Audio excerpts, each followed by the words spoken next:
বিসমিল্লাহির রহমানির রাহিম। সুপ্রিয় শিক্ষার্থী, আশা করি তোমরা সবাই ভালো আছো। আলহামদুলিল্লাহ, আমিও ভালো আছি। তো প্রিয় শিক্ষার্থীরা, তোমরা নিশ্চয়ই জানো এখন তোমাদের কী ক্লাস। এখন আমার চতুর্থ শ্রেণীর প্রিয় শিক্ষার্থীদের প্রাথমিক বিজ্ঞান ক্লাস। তো আমার চতুর্থ শ্রেণীর প্রিয় শিক্ষার্থীরা, এতক্ষণে তোমরা নিশ্চয়ই তোমাদের বিজ্ঞান বই খাতা ও কলম নিয়ে বসে পড়েছো। আমরা ক্লাস শুরু করতে পারি? হ্যাঁ, অবশ্যই। আমরা আলোচনা করছিলাম আমাদের অধ্যায় 11 দুর্ঘটনা ও প্রাথমিক চিকিৎসা অধ্যায়টি নিয়ে। ইতিপূর্বে আমরা এই অধ্যায়ের 2টি ক্লাস করেছি। সেগুলো হচ্ছে বিভিন্ন ধরনের দুর্ঘটনা ও দুর্ঘটনার প্রতিরোধ। আমরা বিভিন্নভাবে আলোচনা করেছি দুর্ঘটনা কী কী দুর্ঘটনা ঘটে এবং আমরা কীভাবে দুর্ঘটনা প্রতিরোধ করতে পারি। এর জন্য আমাদেরকে প্রত্যেকটি দুর্ঘটনা সম্পর্কে আগে সচেতন হতে হবে, জানতে হবে। তারপরে আমরা বুঝতে পারবো কীভাবে আমরা এসব দুর্ঘটনা এড়িয়ে চলব। আমরা জানি যা হঠাৎ করে ঘটে এবং আমাদের জীবন ও সম্পদের ক্ষতি করে, তাই হচ্ছে দুর্ঘটনা। বিভিন্ন ধরনের দুর্ঘটনায় আমরা আক্রান্ত হই, বিভিন্ন ধরনের দুর্ঘটনা আমাদের মধ্যে ঘটতে পারে। আমরা সবচেয়ে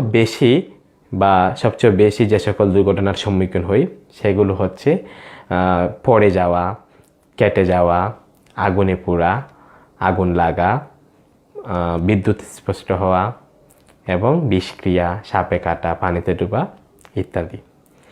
এসব দুর্ঘটনা বিভিন্ন জায়গায় হতে পারে, যেমন বাড়ি, বিদ্যালয়, রাস্তাঘাট, খেলার মাঠ ইত্যাদি যে কোনো স্থানেই দুর্ঘটনা ঘটতে পারে। আমরা ইতিমধ্যে পানিতে ডুবা ও সাপে কাটা দুর্ঘটনা ও দুর্ঘটনার প্রতিরোধ নিয়ে আলোচনা করেছিলাম। এর ধারাবাহিকতায় আজকে আমরা আলোচনা করব আগুনজনিত দুর্ঘটনা সম্পর্কে। প্রিয় শিক্ষার্থীরা, আজকে আমাদের আলোচ্য বিষয়টি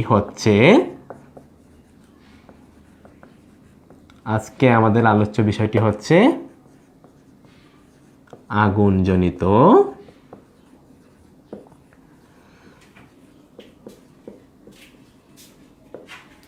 দুর্ঘটনা। আজকে আমাদের আলোচ্য বিষয়টি হচ্ছে আগুনজনিত দুর্ঘটনা। আজকের ক্লাসের মাধ্যমে আমরা জানব আগুনজনিত দুর্ঘটনা কিভাবে ঘটে এবং আমরা কিভাবে তার প্রতিরোধ করতে পারি। তো প্রিয় শিক্ষার্থীরা, আগুনজনিত দুর্ঘটনা আমাদের যেভাবে ঘটে বা যেভাবে ঘটতে পারে, দৈনন্দিন জীবনে নানাভাবে আগুনজনিত দুর্ঘটনা ঘটতে পারে। রান্না করার সময় বা চুলার গরম বস্তু স্পর্শ করলে আমরা আহত হতে পারি, যেমন পুড়ে যাওয়া। আমাদের প্রায় সময়ই অসাবধানতাবশত রান্না করার সময় বা চুলার কোনো গরম বস্তুতে হাত দিলে আমাদের হাত পুড়ে যায়। রান্নার সময় অসাবধানতা, মোমবাতি বা কুপি বাতি ব্যবহারে অসতর্কতা এবং বৈদ্যুতিক শর্ট সার্কিট থেকে আগুন লাগতে পারে। এছাড়াও জ্বলন্ত বিড়ি, সিগারেট ও দিয়াশলাইয়ের কাঠি যেখানে সেখানে ফেলা থেকেও আগুন লাগতে পারে। আমরা এসব থেকে সতর্ক থাকতে হবে এবং শিশুদের ম্যাচ বা লাইটার দিয়ে খেলা করা ইত্যাদির মাধ্যমেও আগুনজনিত দুর্ঘটনা বা অগ্নিকাণ্ড ঘটতে পারে। এইভাবে আমরা আগুনজনিত দুর্ঘটনার শিকার হই। এখন এসো আমরা জানি যে আগুনজনিত বিভিন্ন দুর্ঘটনা আমরা কিভাবে প্রতিরোধ করতে পারি। বিভিন্ন উপায়ে আগুনজনিত দুর্ঘটনা প্রতিরোধ করতে পারি, যেমন চুলার কাছাকাছি যাওয়া এবং ম্যাচ নিয়ে খেলা করা থেকে বিরত থাকা। আমরা যারা ছোটো আছি, আমরা খুব বেশি প্রয়োজন ছাড়া চুলার কাছাকাছি যাব না, প্রয়োজনে বড়দের সাহায্য নিব এবং অবশ্যই ম্যাচ, দিয়াশলাই বা লাইটার নিয়ে আমরা খেলাধুলা করব না। যারা রান্না করেন, আমাদের অবশ্যই মনে রাখতে হবে আমরা লম্বা হাতওয়ালা বা ঢিলডালা পোশাক পরা যাবে না। রান্না করার সময় ঢিলেডালা বা লম্বা হাতওয়ালা পোশাক পরা যাবে না, এতে কিন্তু আমাদের অগ্নিজনিত দুর্ঘটনা ঘটতে পারে। সহজে আগুন ধরে এমন বস্তু যেমন কাগজ, কাপড়, শুকনা কাঠ ইত্যাদি তাপ ও আগুনের শিকার থেকে যতটুকু সম্ভব বা যথাসম্ভব আমাদেরকে দূরে রাখতে হবে। তাছাড়া আমাদের আগুনজনিত দুর্ঘটনা ঘটতে পারে। বৈদ্যুতিক প্লাগে অতিরিক্ত সংযোগ পরিহার করতে হবে।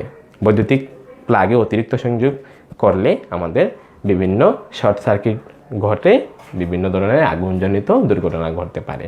তো প্রিয় শিক্ষার্থীরা, তোমরা জানলে কীভাবে আগুনজনিত দুর্ঘটনা ঘটে এবং আমরা কীভাবে আগুনজনিত দুর্ঘটনা প্রতিরোধ করব। এখন আসো, যদি আগুন লেগে যায় বা আগুন জনিত দুর্ঘটনা ঘটে, তাহলে আমরা কিভাবে আগুন নেভাবো বা আগুন নেভাতে হবে। আগুন লাগার প্রাথমিক পর্যায়ে আগুন নেভাতে হবে। আমরা অগ্নি নির্বাপক যন্ত্র ব্যবহার করে, ভেজা বড় কম্বল জাতীয় কাপড় ইত্যাদি ব্যবহার করে আমরা আগুন নেভাতে পারি। আগুনের উৎস যেখান থেকে আগুনের উৎপত্তি হয়েছে সেখানে আমরা পানি ঢেলেও প্রাথমিক পর্যায়ে আগুন নেভাতে পারি। কিন্তু আগুন যদি ব্যাপকভাবে ছড়িয়ে পড়ে বা দ্রুত ছড়িয়ে পড়ে, তাহলে আমাদেরকে সেখান থেকে দ্রুত বেরিয়ে আসতে হবে এবং যত তাড়াতাড়ি সম্ভব আমাদেরকে ফায়ার স্টেশনে যোগাযোগ করতে হবে। একা একা আগুন নেভাতে যাওয়া যাবে না বা যাওয়া ঠিক নয়। আমাদেরকে অবশ্যই আগে নিজের নিরাপত্তার কথা মাথায় রাখতে হবে বা চিন্তা করতে হবে, তাহলেই আমরা এসব আগুনজনিত দুর্ঘটনা থেকে রক্ষা পেতে পারি। তো প্রিয় শিক্ষার্থীরা, আমরা জানলাম আগুনজনিত দুর্ঘটনা সম্পর্কে, আগুনজনিত দুর্ঘটনা কীভাবে ঘটে, আগুনজনিত দুর্ঘটনা আমরা কীভাবে প্রতিরোধ করব এবং আমরা প্রাথমিকভাবে কীভাবে আগুন নেভাবো। তো প্রিয় শিক্ষার্থীরা, তোমরা অবশ্যই এসব দুর্ঘটনা থেকে সতর্ক থাকবে এবং অন্যদেরকে সচেতন করবে।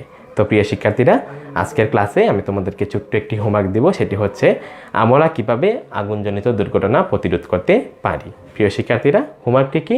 আমরা কিভাবে আগুনজনিত দুর্ঘটনা প্রতিরোধ করতে পারি। তো প্রিয় শিক্ষার্থীরা, আজকের ক্লাস এই পর্যন্তই। সবাই ভালো থাকো, সুস্থ থাকো। ধন্যবাদ সবাইকে।